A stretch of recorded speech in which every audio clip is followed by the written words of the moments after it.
Hello everyone, welcome to AvgJoeWatchReviews, where we do more than just reviews. Today we're going to be discussing Panda watches. No, not those kind of Panda watches. But we're going to be discussing the watches that have the white dials and black chronograph subdials. And we are also going to even be talking about reverse Pandas, which is the black dial with the white subdials. So the reason why we're actually be talking about Pandas is because I've been looking for one for my personal collection. I have a huge collection, and right now I don't have any Panda dials, and I've always liked them, but they're just not readily available. I mean, you don't see a lot of them. So I thought to myself, is that because they're not affordable? Are they really truly that rare? Do the major brands that I typically go after have or produce Panda dials? So whenever I would see a Panda dial online, I would see the Rolex, obviously, the Omega, Breitling, even AP, watches that are just not considered affordable watches to most of us average Joes. So I said to myself, maybe this video would really catch on because I may not be alone in that school of thought. And what I discovered was actually kind of shocking, because there are actually really good versions, quality versions of a Panda dial. And I guess you guys are wondering, what makes this Panda dial so popular? Well, there's an individual, he was a movie star, he was a race car driver, an IndyCar owner, an entrepreneur, and he was married to a famous actress. So there's a lot of different history intermingling here. And this particular gentleman by the name of Paul Newman actually has a watch named after him, which is the Rolex Daytona, also known as the Paul Newman. Now this watch was auctioned off in 2017 for just a little bit under $18 million. $1 million. That's right, I said $18 million. The highest cost of a watch ever in an auction was the Paul Newman.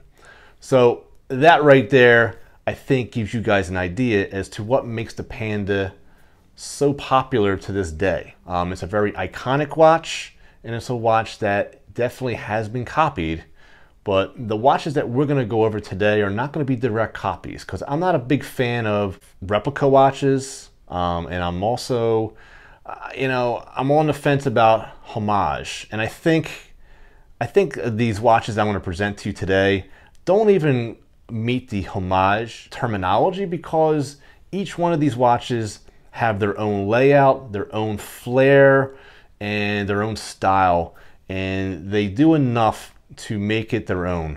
So with no further ado, let's finally dive into my picks for Pandas under $500. So let's take a look at one of the more underrated brands, and that's Orient. And it's one of my favorite brands currently. This one here is the Neo Quartz with the green hands and the subdial, which I think it really adds a nice flair and gives it just a little bit of zing to the Panda.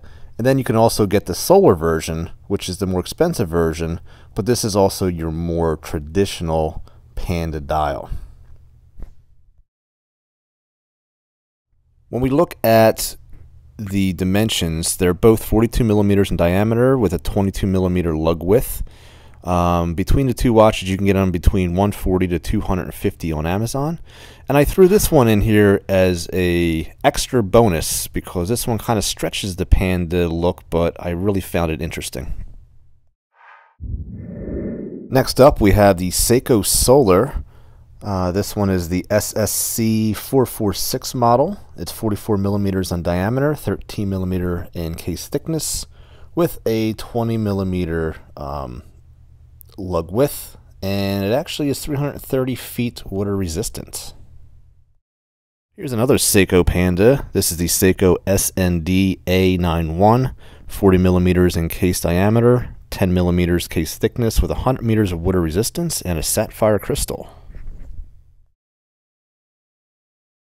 Because there's a lot of Seiko enthusiasts out there, I included one more Seiko. This is the Panda Racing 43 millimeter lug width 22 millimeters with a 12.5 millimeter in thickness. This is the SND F87. Let's dive into a brand that I don't own currently, but let me tell you, this is actually one of my favorites out of all the watches I'm presenting today, and this is the Deep Blue Panda, and this one has impressive statistics.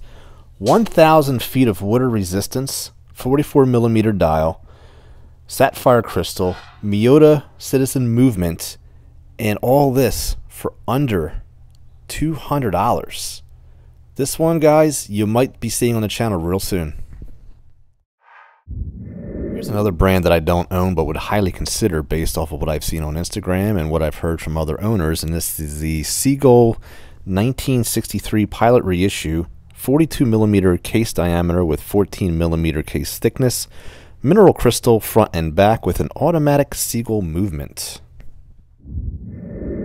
So out of all the watches that I'm presenting today, this one has to be my favorite when it comes to the presentation on the dial and also the fact that it's a traditional size. This one indeed is a 38 millimeter case diameter. It's the 1964 Dan Henry Gran Turismo limited edition. It is water resistant to 165 feet.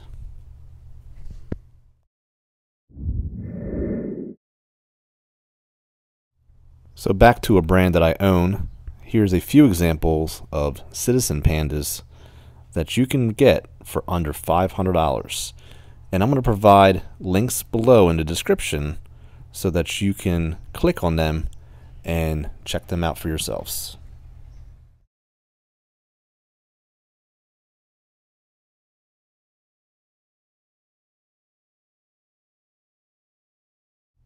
Lastly, I'm going to present to you the Tissot. You can get this PRC 200 for under $500 in the used market.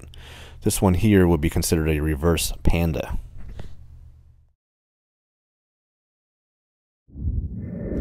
So I hope you guys found this video interesting, because I've been a watch collector for 2 decades now, and you know, it's amazing how I don't even own a Panda at this point.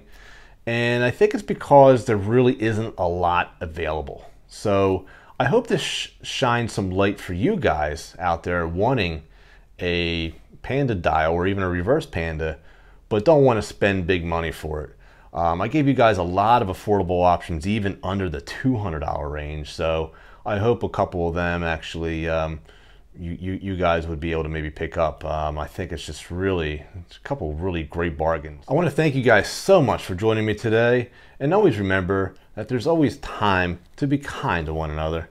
Please take care of each other, and I'll see you guys next time on the next episode of Average Joe Watch Reviews.